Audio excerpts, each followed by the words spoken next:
firman Tuhan yang akan disampaikan oleh Bapak Pendeta untuk khotbah pada hari ini diambil dari Markus 4, 26-29.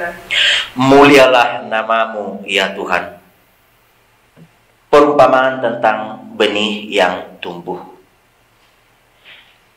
Lalu kata Yesus, beginilah hal kerajaan Allah itu. Seumpama orang yang menabur benih di tanah. Lalu pada malam hari ia tidur, dan pada siang hari ia bangun, dan benih itu mengeluarkan tunas, dan tunas itu makin tinggi. Bagaimana terjadinya tidak diketahui orang itu.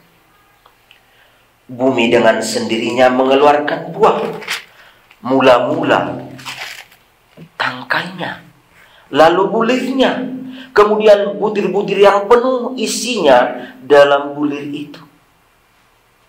Apabila buah itu sudah cukup masak, orang itu segera menyabit, sebab musim menuai sudah tiba.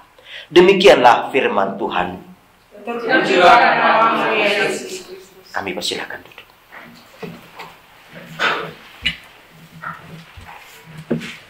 Kekasih Kristus,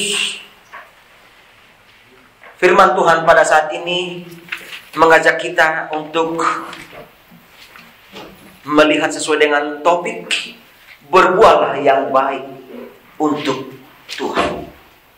Parbuehon manatama di Tuhan ini. Dengan mengambil tema dari Markus 4 ayat 29, apabila buah itu sudah cukup masak, orang itu segera mengambil, sebab musim menuai sudah tiba. Kasih Kristus,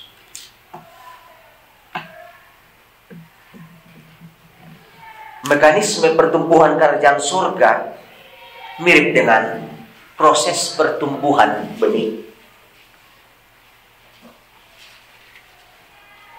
Seorang petani mempersiapkan benih yang baik. Kalau sering bisa kita dengar dengan namanya benih unggul. Namun tidak cukup hanya benih yang baik atau benih yang unggul. Karena dia juga dari mulai mempersiapkan tanah itu. Kalau dalam bahasa daerah itu harus diopak, dicangkul. Kemudian rumput-rumputnya diambil dan diberikan waktu untuk tanah itu dapat mempersiapkan datangnya benih itu. Pekerjaan menggemburkan tanah, pekerjaan untuk menyediakan kompos, dan kemudian benih ditaburkan. Lalu apa yang terjadi? Setelah dia menaburkan benih itu, dia kemudian pulang ke rumah. Dia kemudian menunggu benih yang telah ditaburkannya itu. Sekarang kita mau mengambil apa yang dikatakan oleh firman Tuhan pada saat ini. Siapakah yang bekerja? Siapakah yang berkarya yang menjadikan benih itu tumbuh menjadi pohon, atau menjadi tangkai, atau menjadi daun, atau menjadi buah di tengah pertumbuhan itu? Siapakah yang menjadikan? Siapakah yang menjadikan? Mari kita jawab. Kita semua makan padi, makan beras, nasi yang dari padi dan kemudian beras. Atau mungkin kita sebagian sudah tidak makan beras lagi, tapi makan wheat, ya, gandum, jelai, atau apa saja namanya yang setara dengan itu. Atau mungkin saudara kita memakan corn, jagung, atau mungkin sagu, atau apa sajalah yang menjadi makanan, yang menjadi makanan kebutuhan.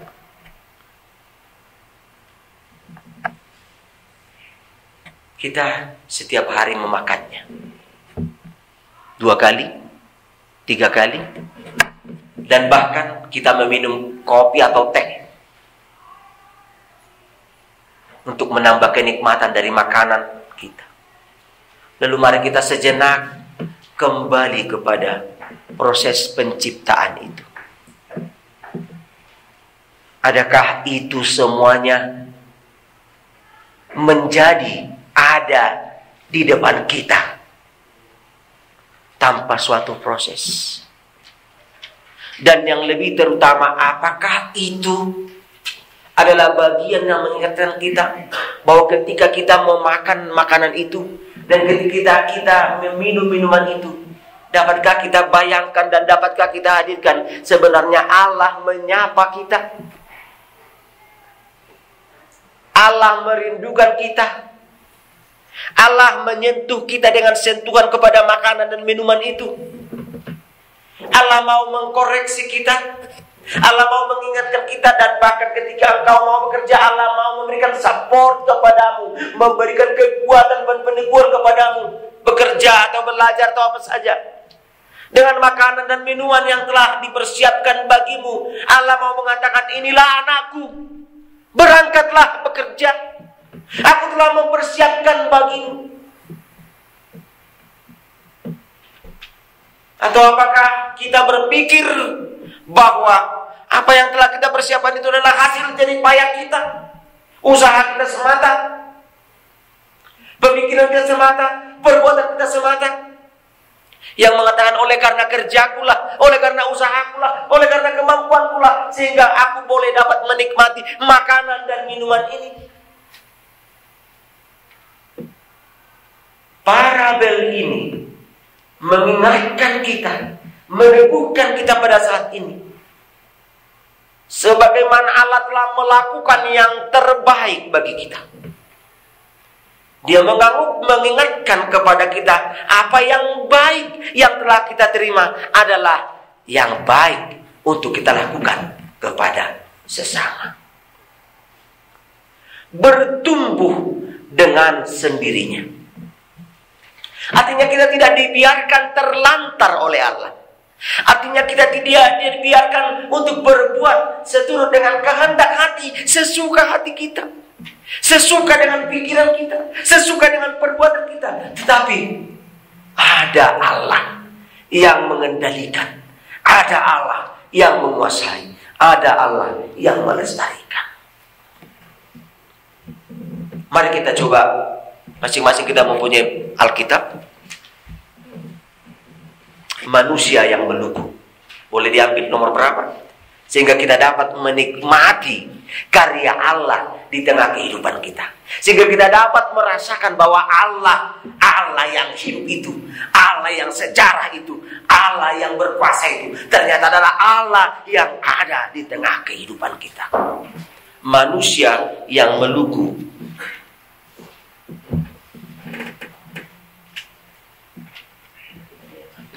Oke, mari kita menyanyikan Manusia. Sudah dapat? Nomor berapa di sini? Tolong. Saya tidak dapatkan Alkitab saya di sini, mungkin ada yang pakai. Terima kasih. Manusia yang melugu.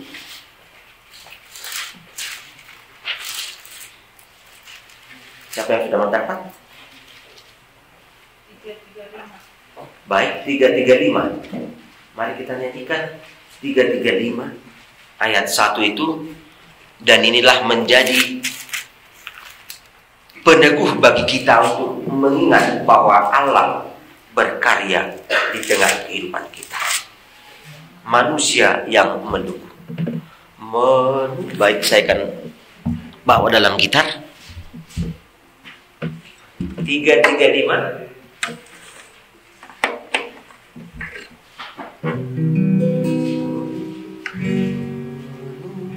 Kita nyanyikan ayat 1. Manusia yang melugu menaburkan benih, tetapi kesudahan kesuburan, Tuhanlah yang memberi. Air hujan dikirimnya dan panas yang segar. Akhirnya dia ditumbuh menghijau dan mekar. Apapun yang baik semata anugerah, dan karena itu pujilah kasih-Nya yang mesra. Kasih Kristus. Manusia meluku, manusia menaburkan benih, namun tanpa penyertaan Tuhan, tanpa pengendalian Tuhan, manusia yang berkarya itu, yang bekerja itu, hanya sebagai manusia yang hidupnya ditumpukan untuk kerja. Hidupnya hanya untuk kerja. Tetapi manusia yang berkarya, yang mengharapkan kehadiran Tuhan menguasai karyanya, perkataannya, ucapannya, hidupnya, akan menjadikan hidupnya karyanya untuk hidup. Hidup untuk karya, hidup untuk kerja, atau kerja untuk hidup. Sebelintas hanya dibalik-balikan saja. Tapi ketika kita hanya bekerja, ketika kita hidup hanya untuk kerja, maka akhir daripada kehidupan kita akan diperhamba oleh kerja dan kebutuhan. Tapi ketika kita merasakan bahwa kerja adalah bagian daripada kehidupan, kita menikmati bahwa kerja itu adalah ibadah kita, persekutuan kita, penyerahan diri kita kepada Tuhan, maka kita akan dapat melihat bahwa di balik daripada kerja itu ada yang Tuhan mau katakan. Bekerjalah untuk Tuhan, berkaryalah untuk Tuhan, hiduplah untuk Tuhan. Inilah kekasih Kristus yang dimintakan oleh firman Tuhan pada saat ini. Jikalau Tuhan adalah penabur yang telah menaburkan firman kepada kita, dan kita adalah umatnya yang menjadi tempat lahan mendengarkan firman itu, bagaimanakah firman itu bertumbuh, berkembang di tengah kehidupan kita? Kita diingatkan melalui firman Tuhan pada saat ini bahwa hidup kita adalah persemaian di mana firman Tuhan itu benih-benih yang telah ditaburkannya. Kalau anak-anak sekolah minggu pada waktu yang lalu, benih-benih itu disebut dengan tangga roh, tangga spiritual roh atau buah-buah roh, seperti yang tertulis dalam Galatia 5 ayat 22. Buah-buah itulah benih-benih yang disebarkan kepada hati kita. Buah-buah itulah yang diingatkan agar kita menjadi persemaian yang tumbuh, yang menghasilkan buah-buah itu bertumbuh dan berkembang. Kasih Kristus, sangat indah sekali jika kita pada musim summer, lalu kita dapat melihat akar-akar pohon dapat, atau mungkin tidak hanya di musim summer saja, tapi di skala saat musim, bagaimanakah akar pohon itu dapat memecah pavement atau jalan setapak di depan rumah kita? Bagaimana ini dapat bisa berlangsung? Atau weeds, rumput-rumput liar di depan rumah kita, yang dapat menerobos jalan atau aspal, keluar daripada aspal itu. Ini hanya soal yang kecil sekali, tetapi mari kita melihat bahwa sebagaimana hal itu terjadi, demikianlah hal terjadi di tengah kehidupan kita. Kita diingatkan oleh firman Tuhan pada saat ini bahwa Allah lah yang menempa kehidupan kita. Allah lah yang membuat proses kehidupan kita bisa berjalan teratur di tengah perjalanan kehidupan kita. Allah lah yang menjadikan kita hidup berhasil, berharga dan berdaya guna. Tinggal lagi pada saat ini kita diingatkan melalui kesadaran kita bahwa kita tak dapat berjalan sendiri, bahwa kita membutuhkan tuntunan Tuhan. Kita berserah ke dalam tangan pengasihan Tuhan. Kita bertumbuh sehingga kita menjadi benih yang ampuh, benih yang kuat, benih yang dapat menghasilkan buah yang baik, sehingga kita menjadi buah yang benar di hadapan Tuhan. Kekasih Kristus, untuk itu mari kita melihat melalui perumpamaan ini, kita diingatkan oleh gambaran daripada parabel ini, perumpamaan ini, bahwa kita bukanlah manusia yang mencipta. Tentu kita menginginkan dan butuh mampu untuk berkreasi, tetapi kreasi ciptaan adalah diri kita sendiri. Pertumbuhan kita adalah di tangan Allah. Artinya lebih jauh kita dapat melihat bahwa kita adalah milik Allah yang mau didayagunakan, yang mau dipergunakan Allah untuk sesuai dengan kehendaknya. Melalui parabel ini juga kita diingatkan bahwa kerajaan Allah itu berkesinambungan hingga ada buahnya. Apakah kita bagian daripada yang telah ditempatkan Allah menjadi berbuah? Itu menjadi bagian daripada perenungan kita pada saat ini. Karena segala sesuatu menurut Tuhan dalam Pengkhotbah 3 ayat 1 indah pada waktunya. Segala sesuatu itu mempunyai awal dan akhir. Dan Allah mau kita menjadi buah yang berharga dan berguna. Allah menapis kita di tengah kehidupan kita. Karena pada akhirnya dikatakan Allah menginginkan buah yang baik dari kita. Dan Allah akan membagi sebagaimana buah yang baik akan ditempatkan, dikumpulkan pada suatu tempat. Tetapi buah yang masam, buah yang busuk, buah yang tidak baik akan dibuang percuma saja. Kasih Kristus,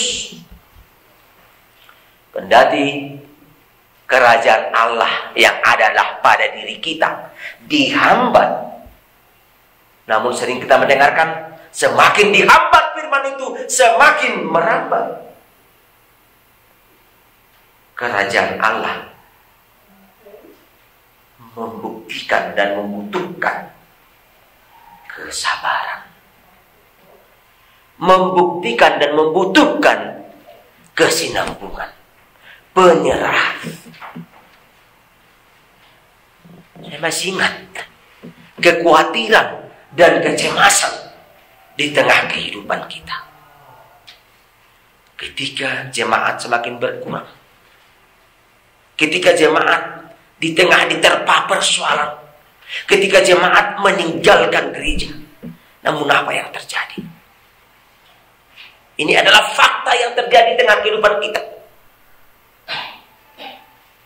Hampir sekian banyak yang keluar. Tetapi pada saat itu juga Tuhan menyuruh sedemikian keluar untuk masuk kembali. Mari kita melihat pekerjaan siapakah ini. Ini bukan pekerjaan manusia, tetapi Allah di dalam roh yang berkarya di tengah kehidupan orang percaya, mengingatkan orang percaya untuk datang dan bersekutu kepada Tuhan. Kerajaan Allah itu adalah kebutuhan dan kesabaran, pengharapan. Yang mau bertanya kepada kita,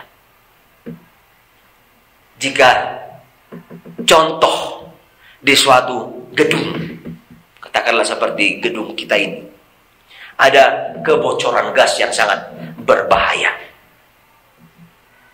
Memang gedung ini telah disediakan peralatan-peralatan yang secepatnya dapat dipakai. Namun, keselamatan apakah yang terbesar yang dilakukan oleh orang-orang untuk dapat menyelamatkan diri?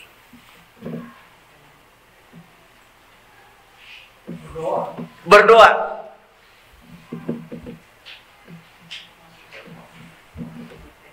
Memanggil teknisi. Ya. Call 911.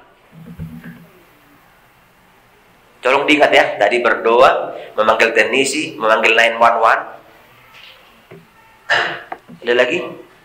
Gas ini sudah gas berbahaya, secepatnya merebak. Evakuasi. Melarikan diri.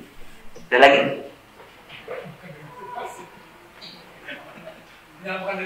Menyelamatkan diri masing-masing. Ya, baik. Sesuatu yang dapat kita lakukan adalah keluar dari tempat itu. Tuhan juga mengatakan hanya dengan berdoa tidak cukup. Harus dengan ora et labora. Karena banyak orang yang berdoa tetapi tidak berusaha. Akibatnya dia masuk ke dalam bagian daripada kemunafikan. Karena tidak cukup hanya doa semata, tapi juga bagian daripada tindakan.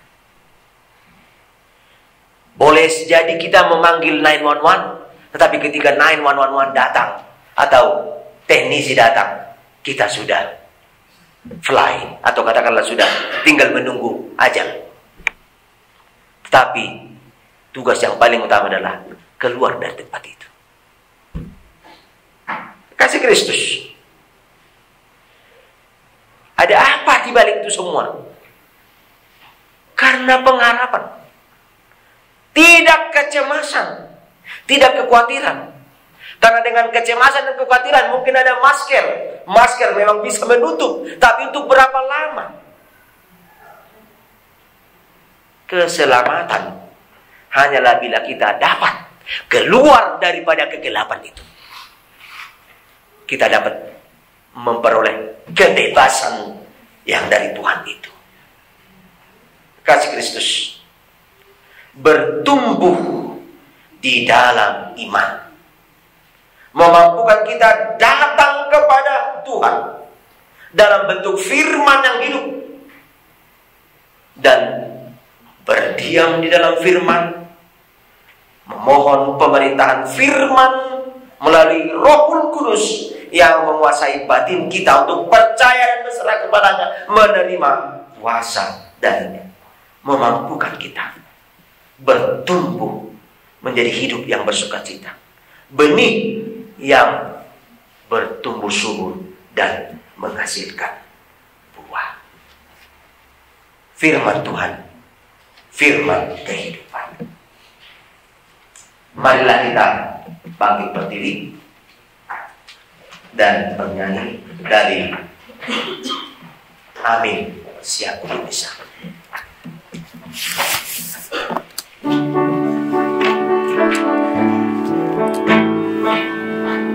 Kita bisa berlebihan. Amin siap kudu bisa Masiti. Amin siap kudu bisa Masiti. Amin bau amin bahu, amin siap kudu bisa. Sing praises, amen, we bless your name, oh God. Sing praises, amen, we bless your name, oh God. Sing praises, amen, amen, amen, amen, amen, we bless your name, oh God. Puji, amen, puji kami Tuhan. Amin, puji namamu Tuhan. Haleluya, haleluya. Amin, puji namamu. Puji, amin, puji kami Tuhan. Amin, puji kami Tuhan. Haleluya, haleluya. Amin, puji kami. Kasih Kristus, kita akan berdoa syafaat pada saat ini. Seperti firman Tuhan mengatakan, mintalah, carilah, dan ketuklah. Tuhan senantiasa membuka bagi. Dikala kita bersehati pada saat ini, bersekutu, memuji nama Tuhan di dalam doa dan permohonan kita. Mari kekasih Kristus, saya ajak kita semua nanti bersama menyerahkan seluruh hidup kita ke dalam tuntunan dan bimbingan Tuhan. Marilah kita bernyanyi dari kepadamu Tuhan.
Terima kasih Tuhan. Terima kasih. Terima kasih. Amin.